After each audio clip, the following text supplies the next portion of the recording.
자, 오늘 라이프 인 넘버스에서는요, 이 동남아 전문가 고려대학교 아세안 센터의 고영경 연구 교수님 모셨습니다. 자, 교수님 반갑습니다. 네, 안녕하세요. 네, 그래서 오늘 뭐 재밌는 동남아 이야기 또 경제 얘기도 아마 섞어서 좀 해주실 것 같은데, 네, 동남아를 설명하는 숫자 10이라는 숫자를 저희한테 알려주셨다고 해요. 어떤 의미입니까? 예, 일단 그 아세안이라고 우리가 보통 부르죠. 네. 그래서 동남아시아 국가연합을 이제 영어로 앞글자를 따서 아세안이라고 부르는데 아세안 국가가 현재는 10개 국가로 구성이 되어 있어요. 인도네시아, 말레이시아, 싱가포르, 태국, 브루나이, 라오스, 캄보디아, 베트남, 태국, 필리핀.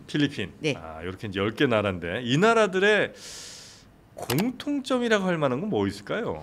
사실 이 아세안 10개국이 동남아시아, 지리적으로 동남아시아에 묶여 있다라는 거 말고는 네. 딱히 공통점이 없어요. 아, 그래요? 그래서 아세안을 상징하는 단어는 다이버시티, 다양성이라고 이야기를 합니다. 아, 그렇습니까? 예, 최근에 그래서 제가 발견한 게 하나 있다라면 네. 공통점이 하나 있긴 있더라고요. 뭐죠? 나중에 생긴 공통점이에요. 뭡니까? 제가 만나본 모든 아세안에서 온 사람들 중에 한국 좋아한다. 예, 한국을 좋아하는데 케이팝은 아니에요. 아, 그래요? 케이팝은 선호도가 있죠. 나이가 드신 분들은 아무래도 팝뮤직은 덜 듣잖아요. 세대를 아우르면서 다 같이 좋아하는 건 결국 K-드라마. 드라마예요? 한국 드라마를 싫어한다던가 안 네. 본다는 사람은 제가 아직 태어나서 본 적이 없습니다. 동남아에서? 동남아에서 본 적이 없어요. 와, 그렇게 인기예요? 예. 그런 뭐 기업 활동하는 데 있어서도 우리 그 K 드라마라든지 혹은 뭐 K-팝 혹은 뭐 K-푸드 이런 것들도 도움이 되죠, 아무래도. 엄청나게 됩니다. 아, 엄청나게 돼요. 예, 왜냐하면 제가 아까 드라마를 네네. 말씀을 드렸잖아요. 이 드라마가 미치는 영향이라는 게 엄청나거든요. 그러니까 사실은 우리도 드라마에서 어떤 멋진 배우가 뭔가를 마셨다, 입었다, 뭐 귀걸이를 했다 이런 네. 것만으로도 굉장히 히트 바로 상품이 품절이죠. 되잖아요. 예. 똑같습니다. 아, 소위 말하는 워너비. 멋있어 보이고. 예. 예, 그런 워너비를 보여주기 때문에 거기서 입고 먹고 쓰고 어디를 가고 하는 모습들이 사실은 다 가보고 싶다, 써보고 싶다라는 걸 주기 때문에 그거에 의해서 한국 상품들이 굉장히 잘 팔리는 게 많습니다. 네네네. 음식도 잘 팔립니까? 예, 바로 음식 같은 경우가 네. 가장 중요한 사례라고 할 수 있어요. 한강변에서 라면 끓이는 네. 기계로 먹는 거 있잖아요. 맞아요. 예. 그런 걸 보면서 저기 가서 저거 한번 해봐야겠다라는 욕구를 불러일으키거든요. 그리고 뭐 무슬림들은 뭐 술을 안 마시기는 하지만 치맥이라는 것 자체가 하나의 문화 트렌드가 됐잖아요. 네. 요즘은 이제 그게 뭐 점점 더 나아가서 뭐 패션까지도 다 영향을 미치는데 우리나라에서 뭐 브랜드를 사다가 모자, 캡, 야구 모자 파는 브랜드가 있어요. 그 브랜드도 굉장히 인기가 있어요. 아, 동남아에서. 예, 이게 뭐냐면 이제 먹는 거에서부터 입는 거, 쓰는 거 이런 걸로 점점 고가의 제품으로 옮겨가고 있는 것을 하나의 보여주는 사례가 아닌가 싶어요. 동남아 시장 자체가 아까 6억 8천만? 네. 네, 그 정도 인구라고 하면 전 세계에서도 굉장히 큰 시장인 거죠. 6억 8천 정도 시장이면. 예, 사실은 21세기를 우리가 보통 아시아의 시대라고 말을 합니다. 네. 왜냐하면 이제 19세기 유럽의 시대, 20세기 미국의 시대, 그리고 21세기는 아시아의 시대라고 말하는데 아시아는 기본적으로 범위가 굉장히 넓잖아요. 뭐 중앙아시아도 그렇죠. 있고 중동부터 뭐 중동도 있고 지금 아시안 게임만 하더라도 뭐 네. 며칠 전에 방송에서 얘기하신 것처럼 이런 나라도 아시안 게임에 나오나 할 정도로 아시아가 굉장히 넓어요. 그러니까 네네네. 기본적으로 인구가 많긴 한데 동남아시아는 동남아시아대로 자체 인구가 6억 8천만이고 또 그 동남아시아의 경제 공동체라는 게 2015년에 출범을 합니다. 그러니까 유럽처럼 우리끼리는 관세 그래요? 받지 말고 이동을 좀 자유롭게 하자라고 경제 공동체가 2015년 12월에 출범을 해요. 이름이 있나요?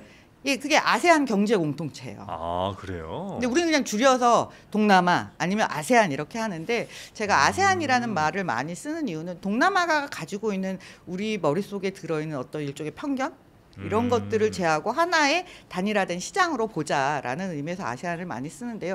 그러다 보니까 이게 하나의 아주 유럽 연합처럼 많이 통합된 시장은 아니지만 네. 그럼에도 불구하고 하나의 시장으로서 우리가 바라볼 만하다라고 보고 있는 것이죠. 혹시 우리나라 기업들 가운데 동남아 진출에서 정말 여기는 잘한 것 같다, 모범이 될 것 같다, 이런 회사들이 있다면 어디가 좀 있습니까? 최근에 제가 가장 뭐 강의를 하거나 많은 분들께 소개할 때 드는 사례로는 코웨이를 많은 이야기를 코웨이? 드립니다. 정수기 회사요? 예. 사실 우리나라는 굉장히 수돗물이 좋은 환경이고요.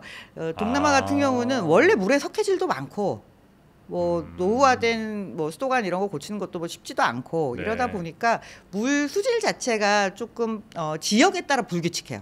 다 나쁘다가 아니라 지역에 따라 불규칙한데 그러다 보니까 정수기를 원래 많이 썼어요. 근데 이 정수기의 렌탈이라는 개념을 원래 한국에서도 코웨이가 처음 가지고 왔는데 동남아에서도 코웨이가 이 정수기 렌탈 사업을 들여와서 굉장히 성공을 했습니다. 말레이시아에서만 매출이 1조가 넘어요. 동남아 말레이시아에서 1조요? 예. 지난해 매출이 1조 원을 훨씬 넘었습니다. 저는 코웨이 같은 경우는 기존에 없던 비즈니스 모델을 그 지역에 가지고 들어가서 굉장히 성공적으로 잘 이끌었고 네. 그리고 이 코웨이가 그런 성공의 모델 시장을 없던 시장을 새로 만들고 난 다음에 한국에 이제 비슷한 사업을 하는 기업들이 많이 진출해서 시장을 더 확대시켰죠. 네, 우리 저 교수님은 이제 동남아를 아주 전문적으로 연구하시는 분인데 지금은 그래도 많이 좀 사람들이 알아봐 주시기도 하겠습니다만 처음 그 동남아 연구를 결정하실 때나 아니면 처음 막 그 동남아에 가셔서 직접 막 연구하고 하실 때는 어려움이 적지 않으셨겠어요. 제가 그 말레이시아로 대학 교수를 간다고 할 때에 저를 바라보는 시선들이 뭐 어마어마했죠. 사실 한국에서의 시선이 일단은 제일 힘들었고요. 뭐 얘는 뭐가 모자라서 저기 갔나? 뭐 이런 얘기 진짜 많이 들었어요. 그리고 동문회를 갔는데 여기로 이런 전공을 하고 대학 교수로 왔다는 게 약간 믿어지지 않으셨나 봐요. 그래서 그 동문회 요즘은 동문 사기치지 못하게 본교에 이렇게 확인을 하는 게 있어요. 졸업생이 맞는지. 예, 졸업생이 맞는지 너 거기서 박사학위 맞은 게 맞냐라고 해서 그 확인을 하신 적도 있고요. 네. 또 한 가지는 그 한국에 다시 돌아왔을 때도 역시나 얘가 뭘 알고 하는 얘기는 한 거니. 그러니까 동남아 전문가라고 부르니까 제가 전공이 기업 연구를 하고 파이낸스를 하고 숫자를 다룰 줄 알고 프로그래밍을 할 줄 안다는 사람인 걸 전혀 인식하지 못하고 저를 바라보는 시선이 있어요. 그러니까 대충 얘기하는 거 아니야? 라는 그러니까 오히려 제 전문성이 동남아 때문에 가려지는 부분이 있어서 그런 두 개가 사실은 굉장히 저한테는 여전히 극복해야 될 과제라는 생각이 듭니다.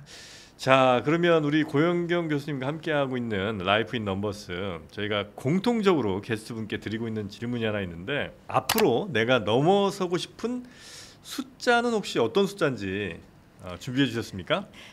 사실 제가 그 3프로하고 연을 맺게 된 이유는 처음에는 이제 동남아 때문에 글로벌 라이브에 출연을 하면서 맺었다가 그 이후에 말랑말랑 기업사라는 걸 시작을 했어요. 네이밍을 제가 한 것 같습니다. 네, 맞습니다. 우리 전 프로님이 뭐 거의 모든 3프로 프로그램에 네이밍을 해주신 것 같아요. 그래서 고맙게도 그 말랑말랑 기업사라는 네이밍을 받고 기업사를 시작한 게 2021년이고 그 중에 가장 높은 조회수를 기록한 게 117만이에요. 2021년과 117만이라는 숫자는 저한테 굉장히 의미가 있어요.